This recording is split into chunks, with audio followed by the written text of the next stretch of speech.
Hello, my name is Shantanu Pandey. I am legal internet Lexus and company. Today I am going to talk about what is difference between the sale deed and the sale agreement. The term sale deed and the sale agreement are not commonly used legal term. However, I can provide information or two commonly used legal document in the context of selling property, a deed or a selling agreement, also known as the purchase agreement or the contract of sale.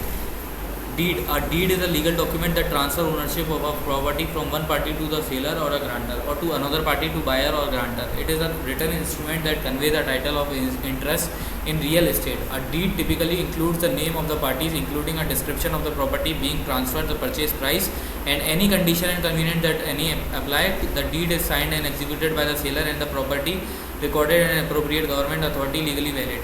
Sale agreement. A sale agreement is a legally binding contract between a seller and a buyer that outlines the terms and conditions of the sale of property.